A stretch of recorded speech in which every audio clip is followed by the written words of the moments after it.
Is that so? How have you found the last 2 days of filmmaking?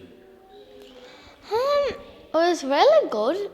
I liked when I was shooting behind the scenes too, because if you see some of the behind the scenes, some of it will probably most be me, or Tim, or probably Jensen, maybe. And I think that's like cool how I learned how to like use a microphone and a camera properly and to zoom in and out.